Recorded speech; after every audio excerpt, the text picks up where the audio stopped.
Welcome to the Chicago Home Partner Podcast. I'm Amanda McMillan. Along with my co-host Samuel Shahan, we discuss the Chicago real estate market. Our goal is to educate you on what's actually happening out there and how it impacts your real estate goals. All right, guys, so we are back with episode 11. Super excited about that. I can't believe it, it's 11. I know. Nobody's booed us off the stage yet, but that's the beauty of doing a podcast. If they're booing, we don't know. Yeah, who knows? So how has real estate been for you? Real estate has been actually pretty good this year. I feel like it's been pretty steady. I mean, like, that's the one thing about it. So it's, yeah, I mean, I think in comparison to the last 2 years, it's not this, like, moment where I feel like it's just, like, so crazy. I'm, like, pulling out my hair.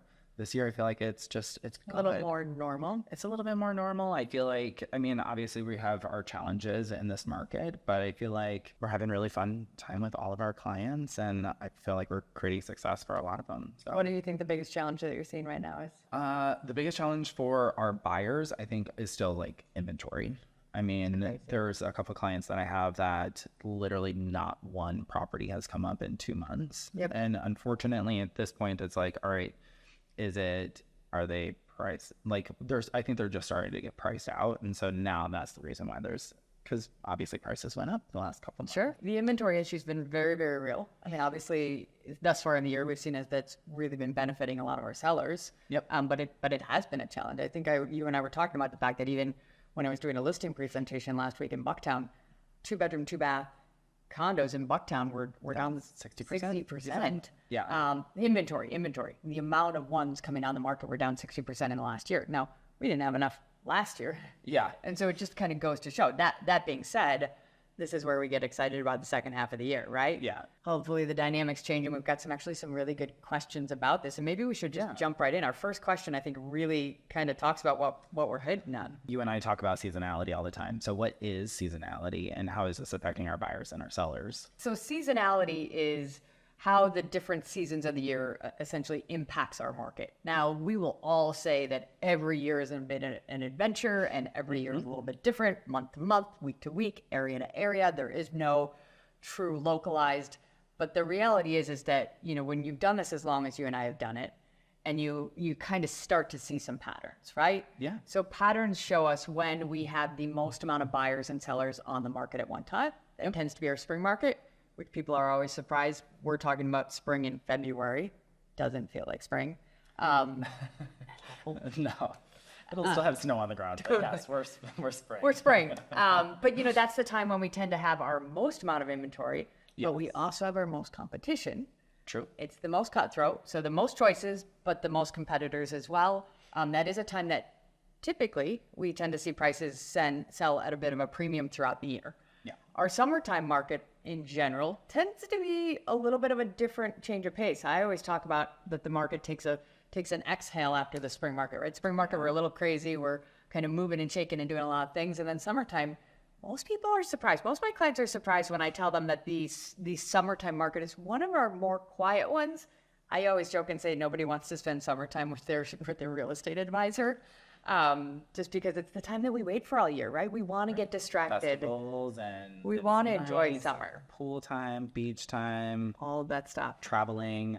Totally. People get distracted during summer, so it actually can be a little bit of a more sluggish time.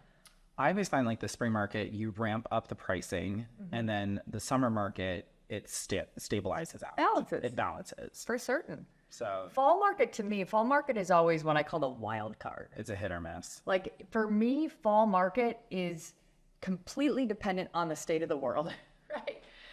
I think a lot of things actually happen in the fall. For certain. So we can have a really, really strong fall market depending on where interest rates are, depending on tax conversations, where COVID was at, inflation, all of those things really. So in my mind, when I'm predicting towards fall market and what it's going to be, that's where I say it's the most reactive market in my mind. Yep. Based on what we tend to see. And then our winter market, that once again, it's a quieter time of year, but I'm always interested. It's one of our more successful times in the year because the people that are out in Q4 have to be. Yeah, right? they're super serious. If they're missing the holiday party to come look at a property, it's because they have to be. We have a lot of relocation that's bringing people in before the start of the year. We have a lot of people. If you're typically out in that time of year, you're determined. Yeah. So the question then becomes is how does this affect when we're having conversations with buyers and sellers?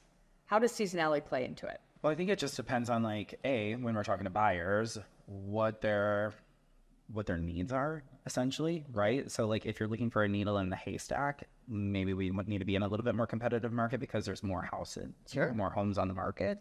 I love talking to buyers about a Q4 buy. For me, we have this conversation all the time. Yeah. It's the one market that, again, that wild card hits, and it is typically it's a little bit softer. And so the people who do need to sell are on the market. And so you can sometimes there's not as much competition, so you can get negotiations, you can do inspection negotiations. A lot of people don't realize that it's not just about the purchase price. There's other things that go into it. For certain. In terms of our sellers, the buyers who are purchasing are literally serious in that time frame. So, and it also depends if you're doing a move up, right? We talked about that too. So Q4 is sometimes great. The move up strategy is one of my favorites and one that you and I use so much, right? If somebody has something to sell and they're moving up to their next purchase, right? There's a lot of different strategies behind what's going on. And typically we would tell them, hey, if you want to sell for the top dollar, that's fine. That's probably a spring market sale. But the likelihood then you're also paying top dollar. When you're buying and selling within a similar market, I always say you're a little insulated from the market conditions. Yeah. So if you're selling high, you're buying high. If you're selling slightly lower, you're probably buying slightly lower as well. So we have a lot of clients that sit down with us in the beginning of the year and say, hey, I want to sell my 2-bedroom, 2-bath condo and I want to buy a 4-bedroom, single-family home. Yep. Well, it might make sense for us to not prioritize selling for top dollar, get you into a more expensive home at a more reasonable price and terms. Yep. And then get a good offer on the condo, but maybe not the gangbusters offer, right? Yeah. We use that all the time, which I think is really important to see and note. We've also had several clients. I remember last year, Q3 and Q4 of last year, right? The media came in and they were talking doom and gloom and housing crisis and things are about to kaput. And everything are quiet. Most of our buyer sales in the end of last year were so good. They did well, but those were people that came to us and said, hey, we're thinking about buying in the beginning of 2023. And our response to them was, if you have it in your wheelhouse to do that sooner, you're going to do a lot better. Yeah. And what happened? Those people did great. And then we got right back into 2023. We have, 10 offers on a property. People are paying over the asking price, and they're giving up all of their contingencies. So we have sometimes people that say, hey, wait, this is a better plan for us. Now, I think the conversation's a big one right now with regards to interest rates, right? Right now, we've got people pausing a little bit. It's summertime, interest rates went up, there's a little bit of concern in the marketplace, there is hesitancy, and in the way that we look at it, we're like, wait, there is opportunity, huge opportunity to come in and to maybe pay a little bit of a higher interest rate, get a better deal, knowing that in the next 6 to 18 months, you're going to refi and you're going to have that same property for a cheaper price. Yeah. And your monthly cost will go down. And that's what I meant, cheaper price and your cost, right? And that's a great point. We always talk about with our buyers, it's not the price you pay for a home, it's the monthly your cost, monthly your cost. budget. So for certain, seasonality is a big part of how we put together our strategies so our clients are going to be successful. Yeah. Well, actually, it's really interesting because I even had a girlfriend who sells real estate in Florida come in a couple weeks ago.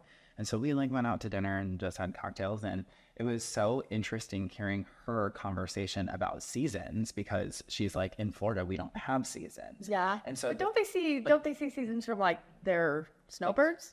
She was saying that it's literally all year round. Huh. And I was like, that's very interesting because we talk about it. But the other thing about it is their markets have run up so much because there hasn't been these pauses. Right. And I'm like, Chicago is so affordable. And it's actually helped us through the pandemic and when interest rates and how that affected other markets versus ours was because we had these built-in seasonality corrections that we're saying. Such a great point. And this is the stuff that we were preaching last year when the media is saying, oh my God, the sky's falling. We have been so reasonable with our appreciation over the last couple of years, right? The country's going nuts. And, now some of those areas are seeing corrections. Yeah. And us in Chicago, we're like, wait, we had these little checkpoints. We had these little exhales. And so we've done really well, but we haven't been out of control or unsustainable or anything like that. Our city has been in a good spot, which is exactly what we were saying last year when the media told us that we were completely wrong. So I always love this because I'm a dater. What is your favorite date spot? Ooh. Wait, when was the last time that Matt actually took you on a date? That's the real question. We do try and date. When you're in a marriage and you're with somebody, we've been together for 21 years. I know. So if you don't... So you're finding success somehow. If you don't keep the romance alive, you're screwed. Yes. Right? Because trust me, there are days when you're exhausted and the kids are screaming and you're like, wait a second, what the heck is going on? You need to keep the romance alive for certain. I will say that we don't date as much as we probably should, but when we do, it's usually very special. So they're magical. So what are your magical moments in dating? We, as I said, being in a relationship for as long as we have to keep the romance alive. We have to find time to take away from the chaos of our lives. And we run at full velocity for 24 hours a day, maybe 25 hours a day even. One of my favorite spots, and I'm going to bring this up specifically because this was the first place that we went post-pandemic, right? We decided, I think it was my birthday, if I'm going to remember correctly, we went down to Gene and Georgetti's. I have had a love affair with Gene and Georgetti's for most of my existence in Chicago. Yeah. My first apartment was literally a half a block away. So I would meander down there. I would sit at the bar because I didn't really know anyone. I would eat. I think the ambiance in there is like you're walking into a different era. The fact that they have all those different rooms, everything has a different vibe, whether you wanted to be big in group or small and intimate.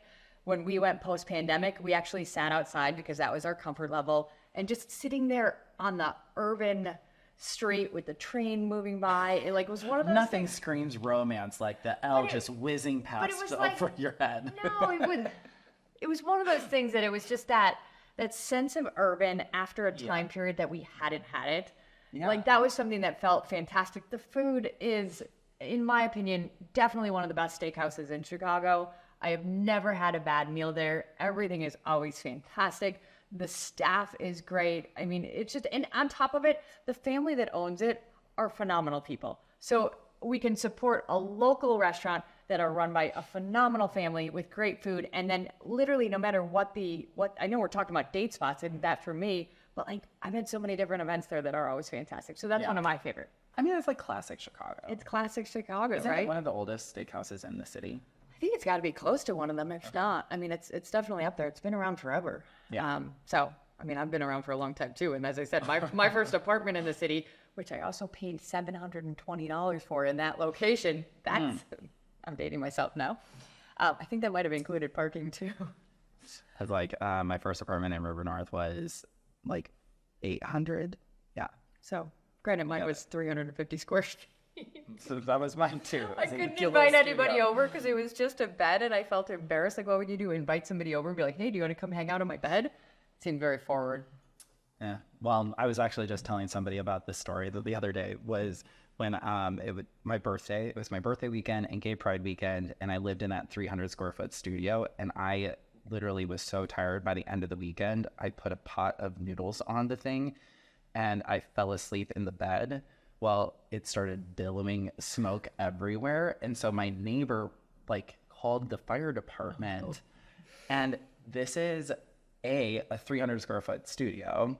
I'm butt ass naked in my bed and these firefighters come barreling into my apartment. You're like, am I dreaming? I was dreaming. I was, but it was actually reality. I had no naked firefighter story when I lived there. Pure chaos right here.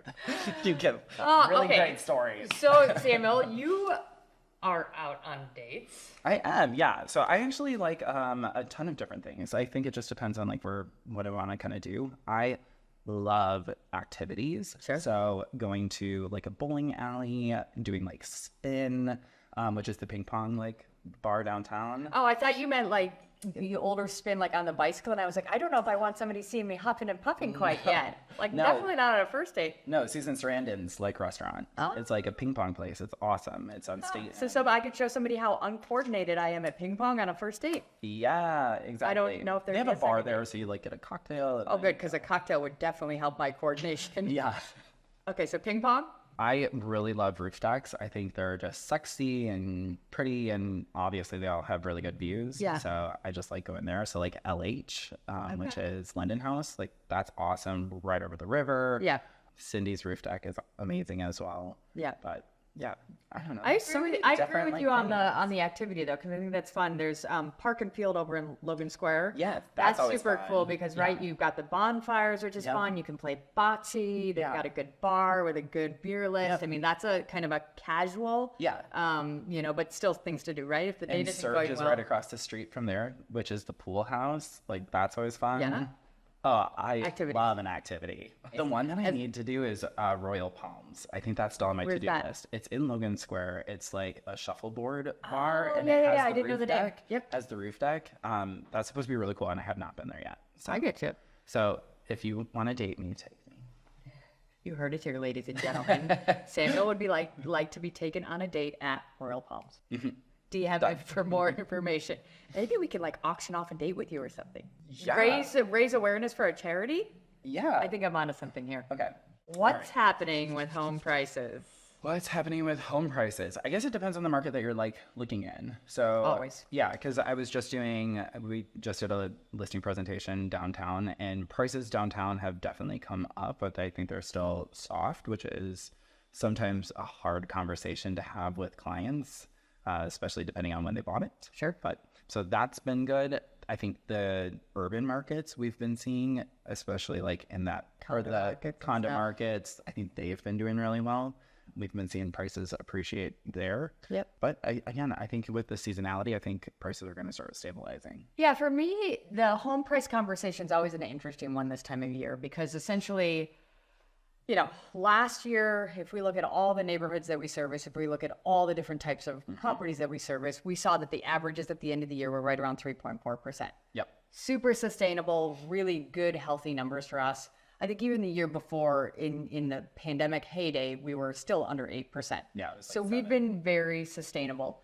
The bigger question for me is where we always talk about pricing in the range, right? Every time we look to talk to a seller, we say your property is probably worth somewhere between X and Y. Yep. And that's something that's very true. And the actual market conditions tend to say, okay, we're in a market where things tend to sell at the top end or maybe even above if it's competitive, or they tend to sell in the middle. Well, the true market value is what a buyer is willing to buy and a seller is willing to sell at. So true market value. So if you're like looking at true market value, that is what it is. So yes, when we talk about a range, we say based on this is where you should end up. Yes.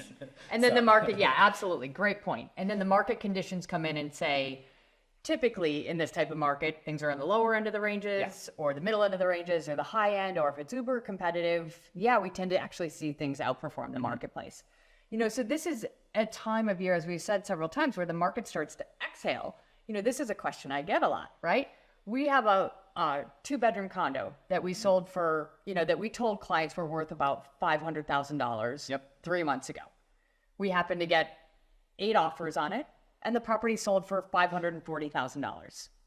They're very happy with us after that. Yeah.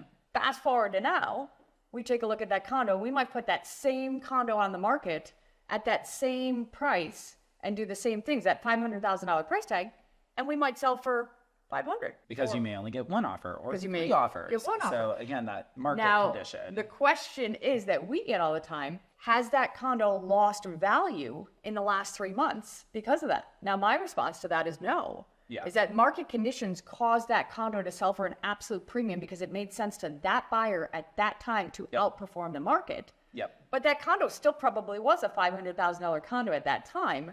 And now that the market conditions are a little bit different, it may still be that. I don't personally see that as it's lost value.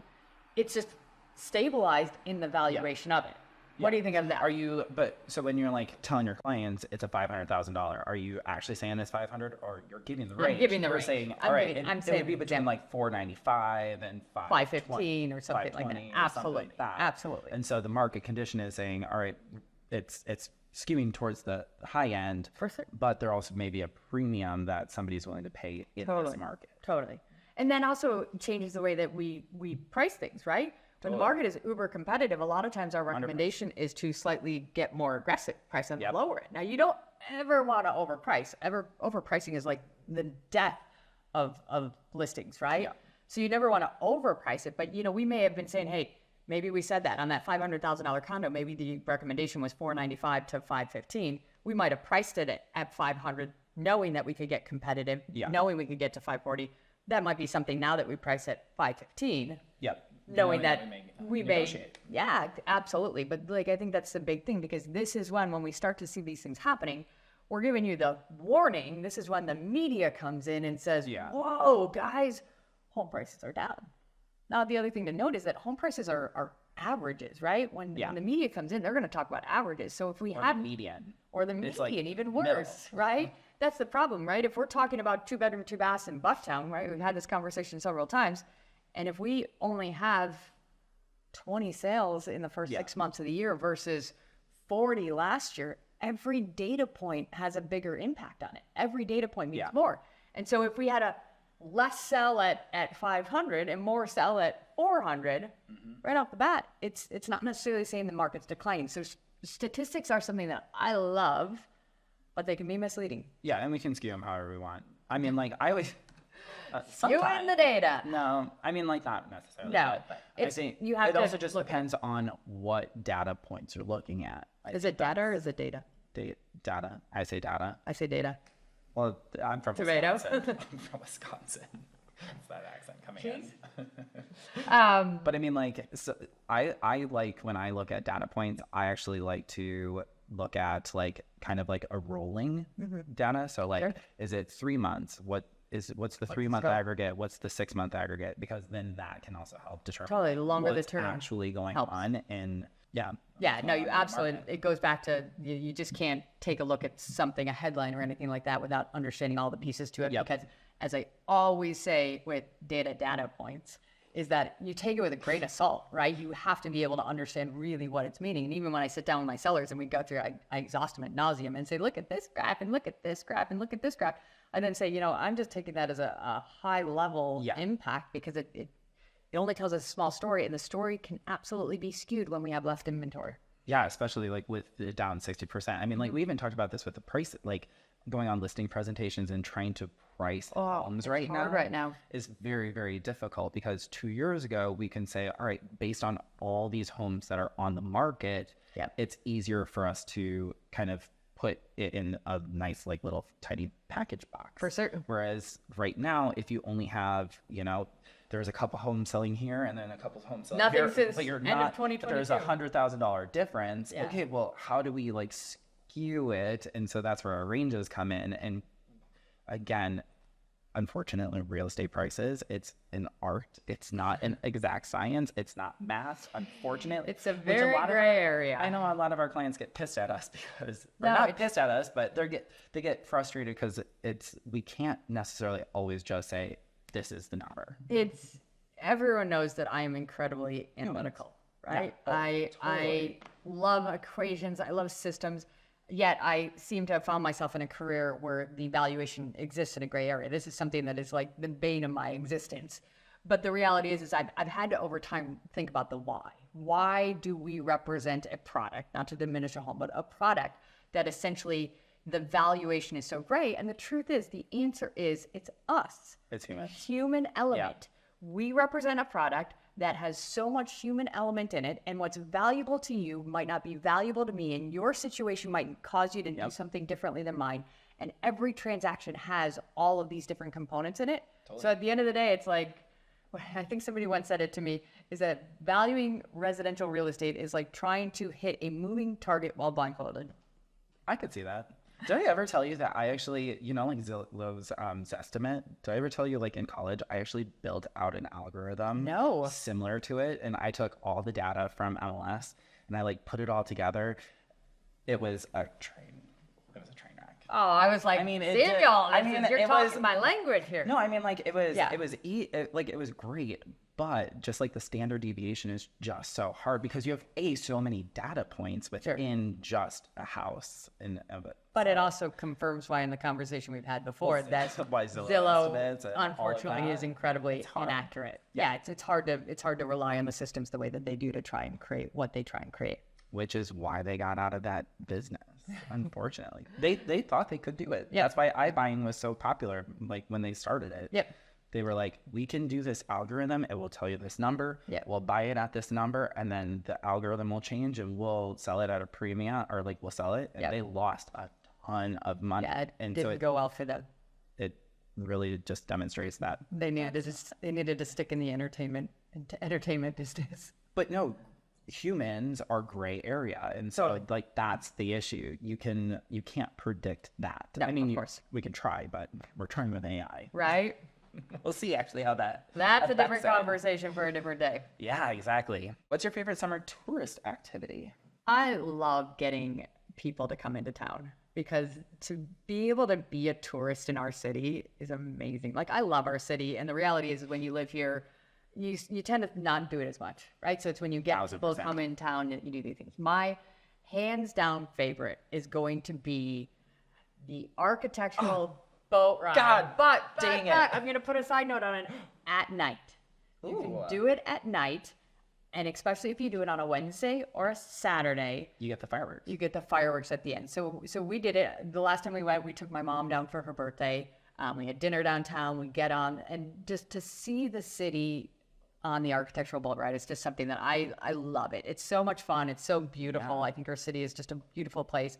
And then at the end, they take you down to Navy Pier. You watch the fireworks, and it's just a fantastic way to show off our city. Yeah. So it's one of my absolute favorites. I'm sorry. that is actually mine. You want to take the daytime one? Yeah, no. So dating apps, all those. So like, No, somebody was. I don't know. Yeah, I want to make it very clear for my so, husband. yeah. I don't know any of the dating apps. Well, so I'm on the dating apps, and a guy is in town, and I'm like, oh my god, what are you doing in town? Like, how long are you here? He's like, I'm here for an entire weekend. I'm like, good. What recommendations do you want? And Yeah. so that for me is really fun. So like, There's certain. So what are the things that you Giving- recommend? well, he was like, what should I do? Like, what neighborhoods should I go to? And honestly, like, he was like, I want to go shop. Like, I want to take my friend shopping. He was in with a group. Yeah. And so I was like, all right, well, if you want to go shopping, I was like, go to Armitage Street. Like, do like, Yeah, local shopping. Like, don't go to Michigan Avenue. Right. Michigan Avenue is fabulous, but But it's all big level commercial. big level commercial. You can Go local. You can get it. I Anywhere. agree with that. Go like to an Armitage. Go to Southport corridor, and Right. then it was like, all right, well, if you're going to go to Southport, go to like this new like the Itoko or like that new restaurant that just opened up. You're losing me on this. All right, one. sorry. So I'm like, just like, Is it family friendly?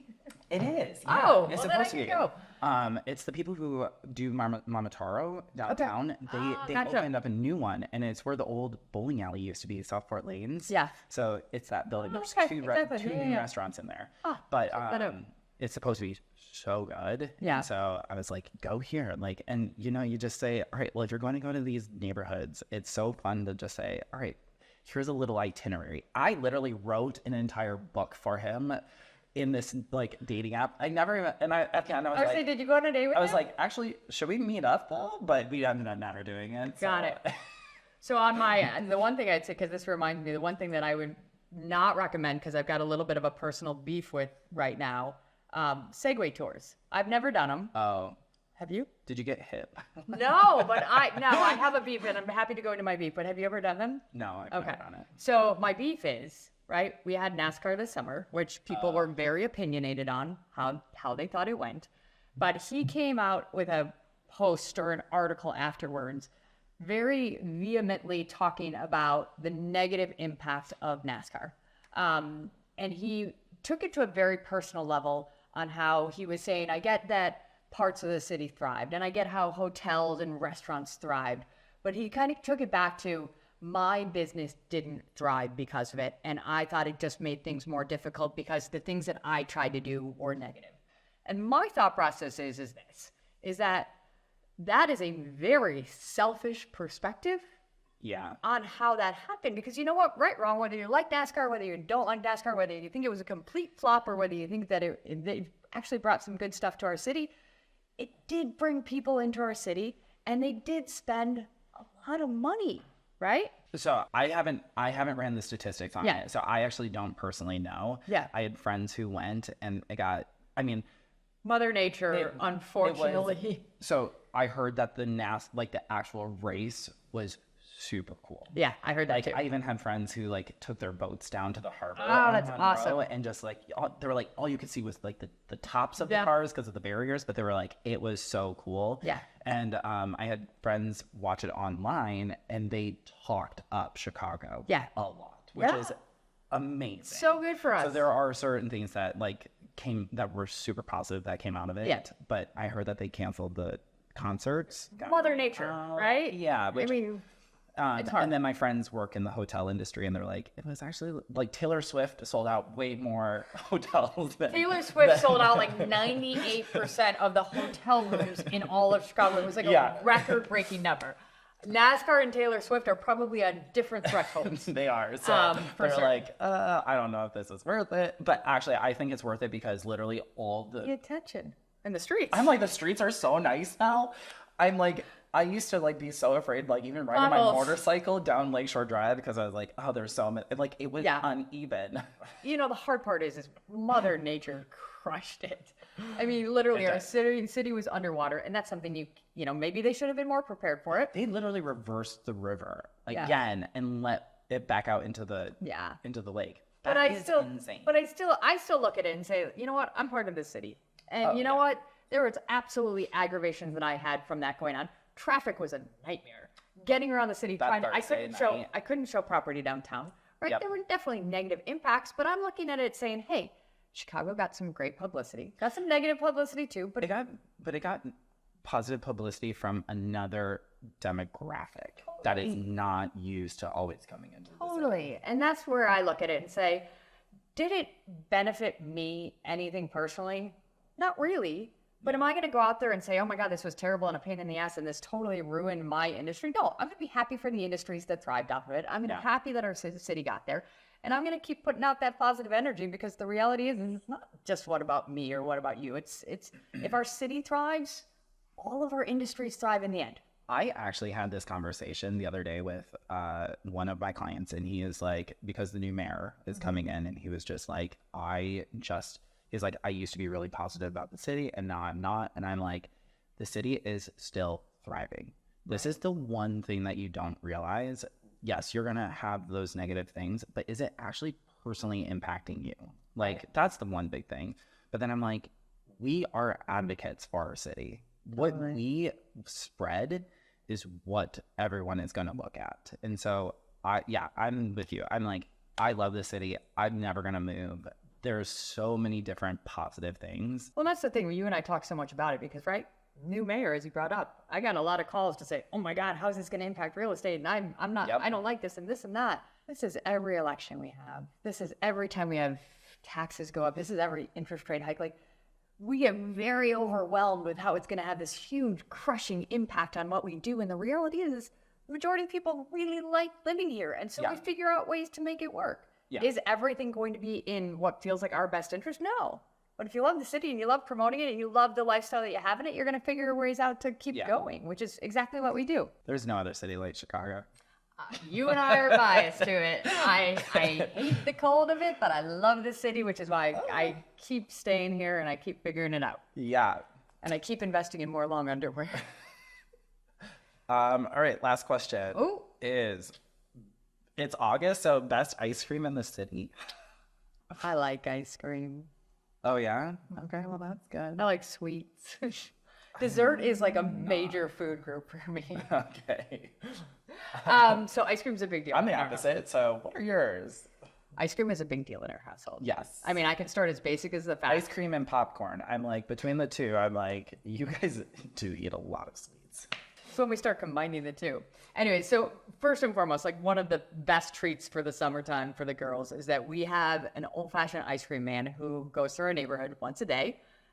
You hear him coming, and it's not like your typical in terms of all packaged stuff. He has the soft serve machine in there. So he drives through, you hear him, is $1.25 for a soft serve cone, 25 cents extra for sprinkles. Our girls know when they hear it, if they're home, that they can get it, but the deal that we have with them is that they have to pay for their ice cream. So they've had to learn to budget it, but I will say it's very good. Now, if we're going to go ice cream out in town, hands down, my favorite is probably Margie's ice cream.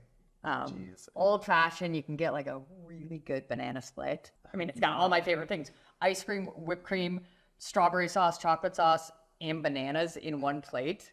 It's like amazing to me. So I like that a lot. Banana splits. Never would have picked up on that. Don't count the skinny girl out. So other ones that I like, because I can go lighter on the lighter fare. Ava's Italian Ice in Bucktown. Okay. Really, really good. It's literally a walk-up counter. So you walk up and it's all right there. Same idea, Scooters. Scooters Custard. Those are probably my 3 favorites in the city. Oh. What about you? Do they have like an iced meat or something? You're right. Yes. In the winter, I like literally just go. You just eat a frozen steak. No, I just like scoop through all the snow to find like frozen rats at the bottom. You know, but no. It's double down on protein. Clearly, I'm like too much into rats right now. No, I actually I don't go to a ton of ice cream restaurants. It's just like not my thing. But I do like Windy City Sweets, which is like right here on the corner of this house. That's just been my like go-to for years. But is it mostly ice cream or? No, it's like everything. It's like a candy shop. So it's candy shop and then they have an ice cream counter. So I feel like everyone used to go there. I forget the name of it, but there used to be one on Broadway, like close to Wellington. They have like a cute little pup cup that they serve. So I used to take Rodeo there. On the dessert trend, and I know you go out a whole lot more than I do. I know that a lot of the kind of the hipper bars and stuff like that in the summertime do like slushies and dessert type drinks, right? I was just at Sidetracks last night for Show Tune Sundays, and they have frozen cocktails, and so it's a frosé. Yeah, it was a frosé. We went out to the roof deck, and it was like what is a frozen? Is that, I'm assuming, a frozen rosé? Yes. Yeah.